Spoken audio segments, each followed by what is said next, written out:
Je tiens à remercier la présidente de la République des Macédoines du Nord. L'Assemblée va entendre l'allocution de son Excellence, Monsieur Anthony Frank Laurent Saint-Cyr, président du Conseil présidentiel de transition de la République d'Haïti. J'ai pris le protocole de vouloir l'accompagner, son Excellence, qui j'invite à prendre la parole devant l'Assemblée.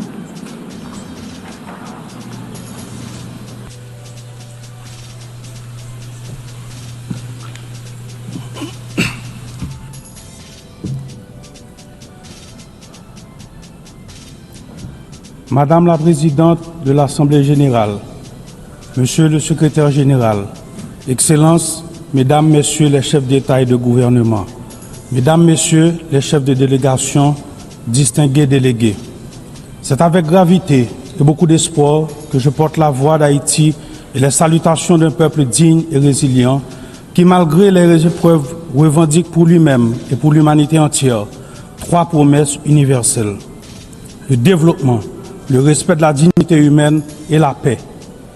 La paix qui est aujourd'hui l'urgence absolue du peuple haïtien. Au nom de ce peuple, je vous adresse, Madame la Présidente, mes plus sincères félicitations pour votre élection à la tête de cette Assemblée.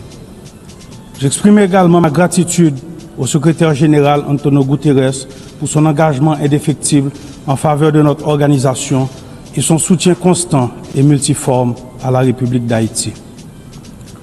Mesdames, Messieurs, le thème de cette session, Mieux ensemble, 80 ans et plus pour la paix, le développement et les droits de l'homme, honore l'œuvre remarquable accomplie au fil des décennies. Il rappelle aussi l'impératif de rester unis et résilients face aux crises sans précédent qui menacent l'avenir de la planète, la paix et la sécurité internationale. Aujourd'hui, la faim menace des millions de vies, les conflits armés se multiplient et l'extrême pauvreté s'intensifie, provoquant des migrations forcées qui ébranlent la stabilité internationale et qui mettent à l'épreuve la solidarité des nations. À ces défis s'ajoutent les changements climatiques, la montée du terrorisme, les atrocités de masse, la criminalité transfrontalière, le recul des droits humains, la désinformation. On ne peut fermer les yeux sur l'urgence de renforcer les systèmes de santé, d'assurer une transition énergétique juste et de promouvoir l'égalité de genre, l'inclusion des jeunes. Ces enjeux appellent nous, les leaders mondiaux, à assumer notre responsabilité de bâtir une organisation des Nations Unies mieux adaptée aux défis d'aujourd'hui et aux espoirs de demain. Nous devons veiller à ce que toutes nos actions, y compris les avancées technologiques comme l'intelligence artificielle, servent à la paix, le développement et la dignité humaine. Mesdames et messieurs, à seulement 4 heures de vol d'ici, se joue une tragédie humaine, l'une des plus graves de notre hémisphère. Chaque jour, des vies innocentes s'éteignent sous les balles, le feu, la peur. Des quartiers entiers disparaissent, forçant plus d'1 million de personnes à l'exil intérieur et réduisant à néant souvenirs, investissements, infrastructures. Des milliers d'enfants sont privés de leur droit fondamental à l'éducation. Des milliers de jeunes sont condamnés au désespoir. Des centaines de filles et de femmes violées portent à jamais dans leur chair et dans leur âme les stigmates de la violence. Près de la moitié de la population est confrontée à une insécurité alimentaire aiguë. Le système sanitaire s'effondre. Les hôpitaux sont vandalisés, incendiés ou contraints de fermer leurs portes. Les médecins fuient. Des vies sont sacrifiées, faute de soins. Même la prise en charge des personnes vivant avec le VIH ou la tuberculose est menacée. Voilà le visage d'Haïti aujourd'hui. Un pays en guerre, un Guernica contemporain, une tragédie humaine aux portes de l'Amérique, à seulement 4 heures de vol d'ici. Il faut le dire, en Haïti, c'est une guerre qui se joue, une guerre entre des criminels qui veulent imposer la violence comme ordre social, et une population désarmée qui lutte pour préserver la dignité humaine et la liberté. La riposte doit être ferme et résolue. Aujourd'hui, la communauté internationale doit, aux côtés d'Haïti, déployer les grands moyens, pas de demi-mesure, mais une action forte, coordonnée et immédiate. Le silence ou l'inaction n'est pas une option. Il faut agir vite pour protéger des vies, rendre l'innocence à des enfants, offrir un avenir à des jeunes et permettre à des citoyens et citoyennes de décider de leur avenir par les urnes. Chaque minute perdue se traduit en vies humaines sacrifiées et en recul de la démocratie. Haïti veut la paix. Haïti attend la paix. Haïti a droit à la paix. Oui, mesdames et messieurs, la paix aujourd'hui, le besoin le plus urgent du peuple haïtien, elle est la raison d'être du combat sans relâche que mènent nos forces de l'ordre et la mission multinationale d'appui à la sécurité. Beaucoup de policiers et soldats sont tombés dans la guerre contre les groupes criminels.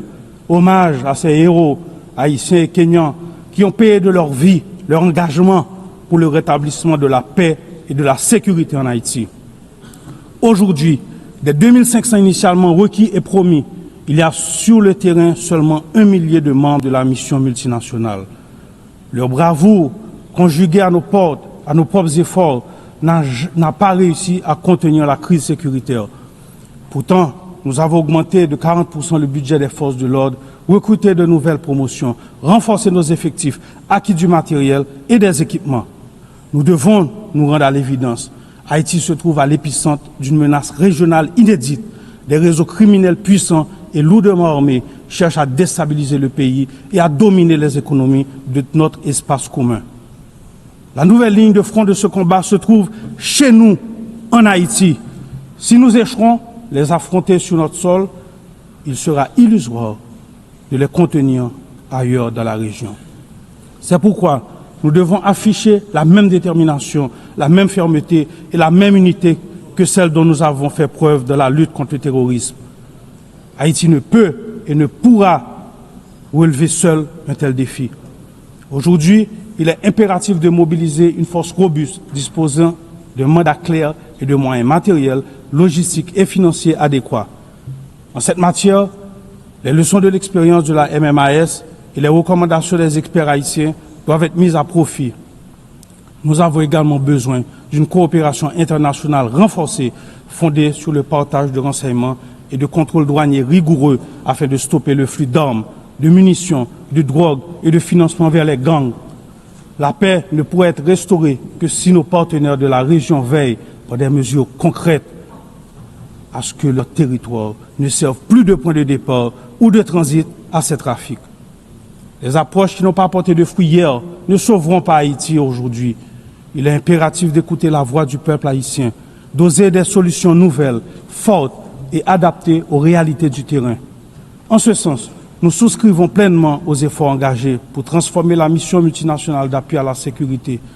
Nous appelons également à la solidarité de toute la communauté internationale et plus particulièrement l'engagement des membres du Conseil de sécurité pour un vote favorable à la résolution établissant une force de suppression des gangs. C'est pourquoi je veux exprimer au nom du peuple haïtien ma profonde gratitude aux États-Unis d'Amérique et au Panama pour cette initiative dont la concrétisation marquera un tournant décisif dans la lutte contre l'insécurité qui étouffe notre nation.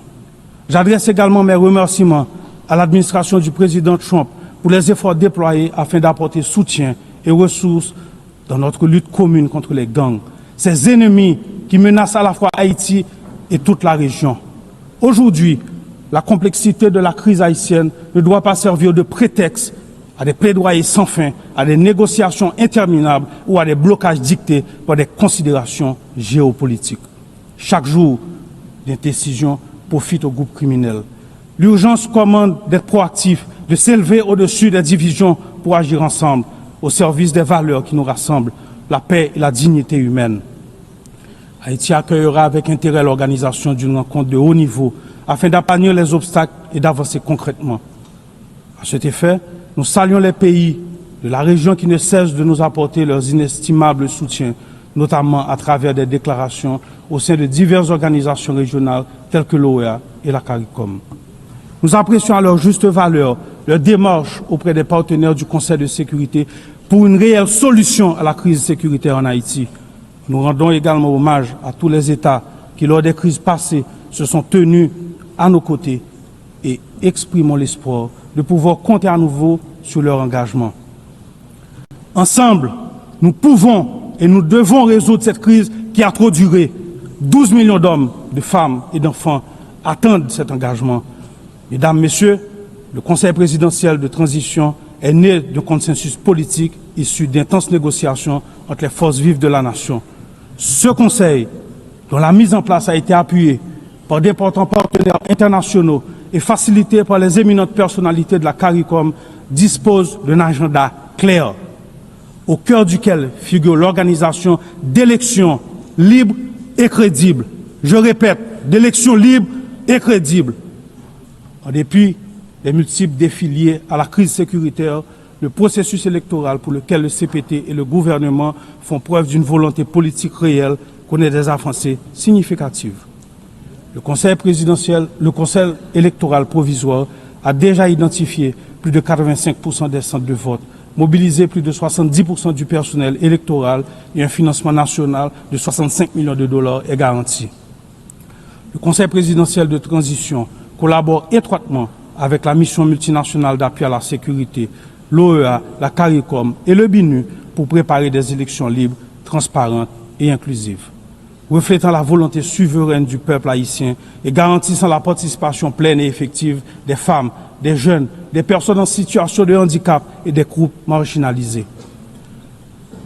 Dans le souci de maintenir une cohabitation politique productive, des efforts constants sont entamés et poursuivront pour élargir le dialogue avec différents secteurs de la vie nationale, pour renforcer le consensus et prévenir un vide qui serait fatal à la démocratie et à la stabilité.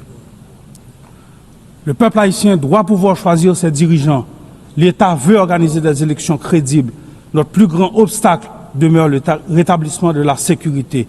L'appel urgent et solennel que nous venons, une fois de plus, de lancer pour résoudre la crise sécuritaire en Haïti ne doit pas rester lettre morte, ni se perdre des discours ou des promesses non tenues.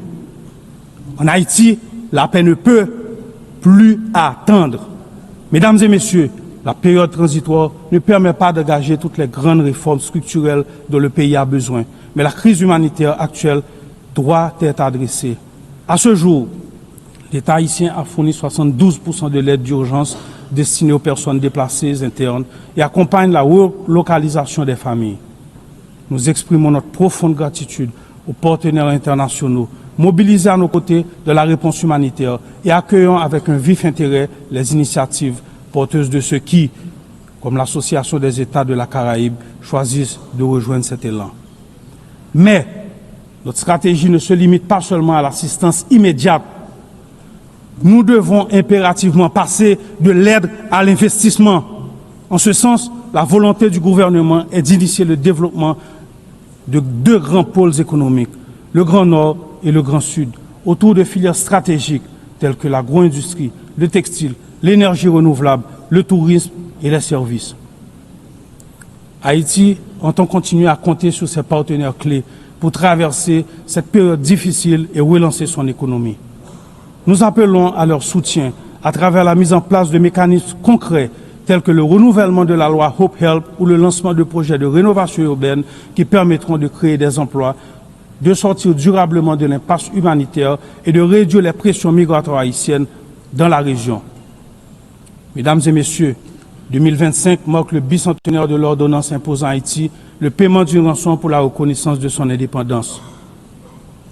Notre voix s'élève pour réclamer réparation, non pas dans un esprit de revanche ni d'acrimonie, mais avec un souci de justice et de vérité. Nous avons accueilli avec satisfaction la déclaration de la présidence française qui reconnaît la nécessité d'ouvrir des espaces de dialogue et de vérité historique, ainsi que la résolution du 5 juin 2025 de l'Assemblée nationale française reconnaissant l'injustice de cette rançon. Haïti a mis en place le Comité national de réparation et de restitution. Nous demandons que ces avancées soient suivies d'actions concrètes.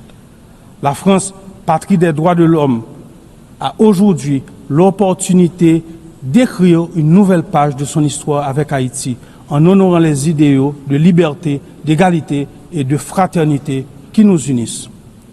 Mesdames et messieurs, je me dois de souligner l'apport inestimable de la diaspora haïtienne à travers le monde et le sort souvent difficile qui lui est réservé. Qu'ils vivent en Amérique, en Europe, en Afrique ou ailleurs, les millions d'Haïtiens à l'étranger contribuent au développement d'Haïti. Alors que nous traversons une crise multidimensionnelle, nous appelons à la patience et à la compréhension de nos partenaires et amis, afin que nos ressortissants soient toujours traités avec respect et dignité. Derrière chaque migrant, il y a un visage, une famille, une histoire et une contribution au pays d'accueil.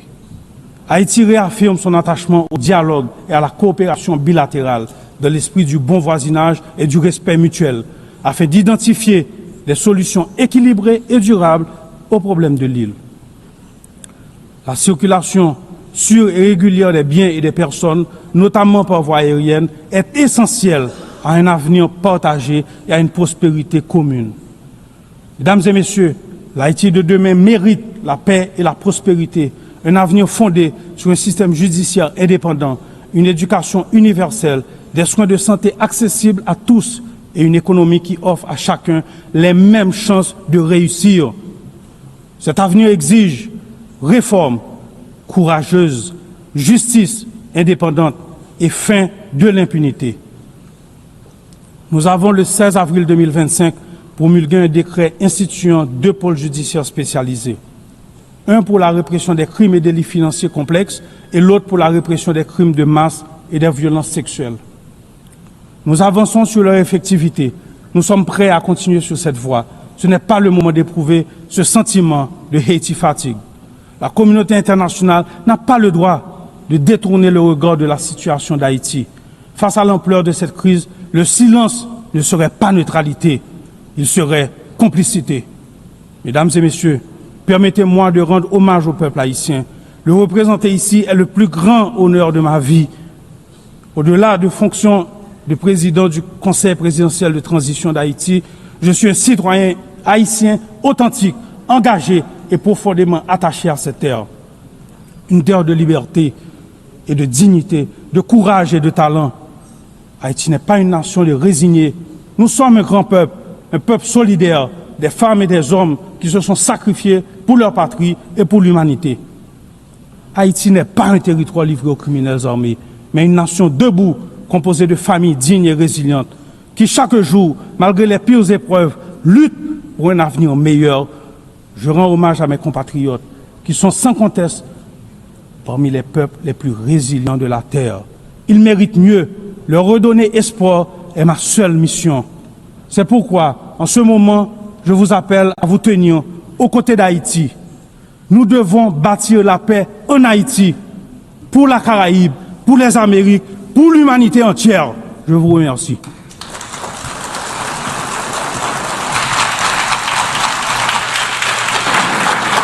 Au nom de l'Assemblée générale, je tiens à remercier le président du Conseil présidentiel de transition de la République d'Haïti.